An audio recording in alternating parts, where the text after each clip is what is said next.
everyone. I hope you have had an amped up week and are super excited for another great weekend of Crossway Kids. This week we're going to be playing some awesome games, we're going to listen to worship songs, and of course tune into the truth of the Bible. But let's kick it off with a bit of a game. This one is called Mummies, and I'm going to be trying to wrap myself in as much toilet paper as I can. So hold on, let me give it a go.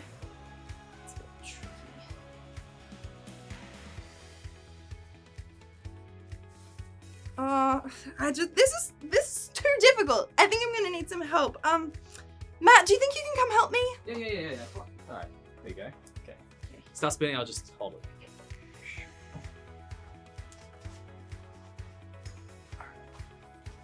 That's it.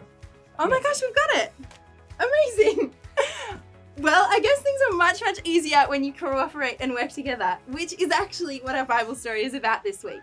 But before we get into it, why don't you grab a friend and give it a go? Try and wrap yourself in as much toilet paper as you can, and then we'll jump into our Bible story.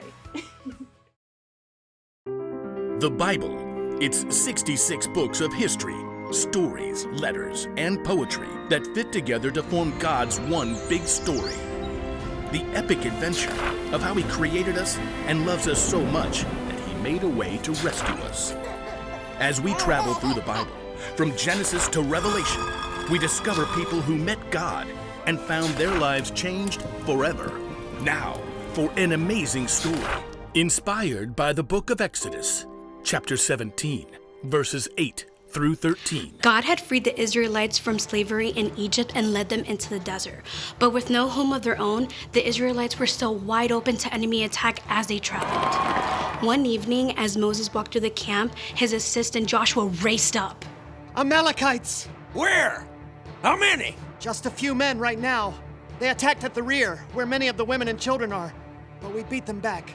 They'll come in full force tomorrow.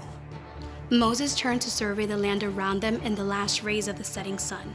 The whole valley of Rephidim spread out before them. Nearby, a high hill provided a lookout for the whole countryside. We have no army.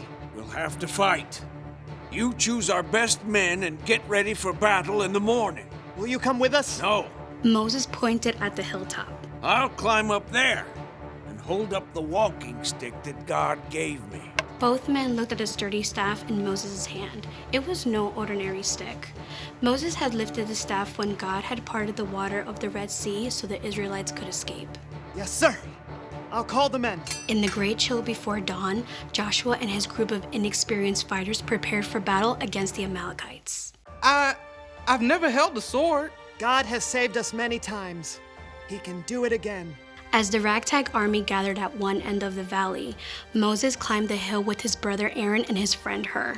So, Moses, what's the plan? Yeah, those Amalekites got some mean fighters. We'll call on God. As the three men crested the hill, they turned to look back. The rising sun flooded the valley. They could see Joshua and the Israelites just below.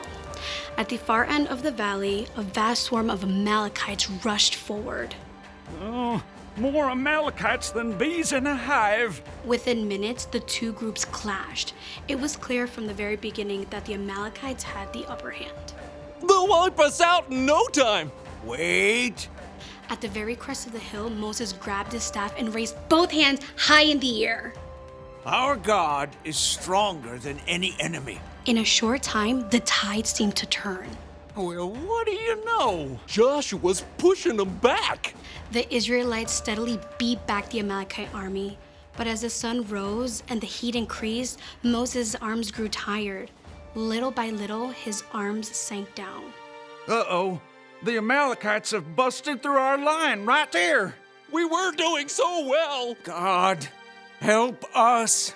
With an effort, Moses lifted his hands high again. Joshua had formed a strong band of fighters, and once again, the Israelites surged forward.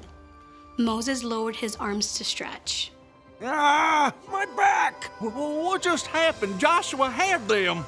Moses stepped forward to see, raising his hands high again. Aaron turned to stare at his brother. It's your hands! When your hands are raised up toward God, we're winning! Yeah, and when you drop them, those fool Amalekites start to win. Yes, but I can't do this all day. Moses' arms began to shake. Hold it one more minute. I got a rock-solid plan. Aaron? Together, Aaron and Hur rolled a huge stone to the place where Moses stood. Now, you set yourself right down, Mo. Carefully, Moses lowered himself onto the rock, fighting to keep his hands high in the air. My arms! We got it, brother. Aaron and Hur each stood on one side of Moses and held up a hand. Whew! For the rest of the day, Aaron and Hur stood right beside Moses, keeping his hands steady. By sunset, Joshua and the Israelites completely defeated the Amalekites. Look at him run! The Amalekites had been defeated by God's power, but it was only by working together with his friends that Moses had been able to keep his hands lifted high all day.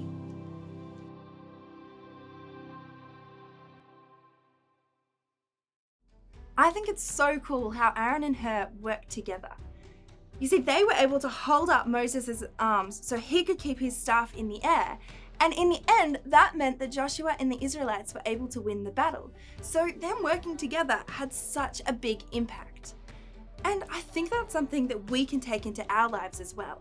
Like, maybe working together doesn't always look like holding somebody's arms up in the air, but there are ways that we can show cooperation. Like, maybe we can help our siblings with some homework, or include someone else in a game that they might not otherwise choose to play with us. It's really about being creative with the ways that we are able to cooperate with others. We all need a little bit of help sometimes, and lending a hand is a really important way to help others, but actually knowing that you can ask for help is also important too. And one of the coolest ways we can be helping others is through prayer. Prayer is really powerful and it's a great way to be cooperating. But ultimately, I think what's most important is that we are working together to help others.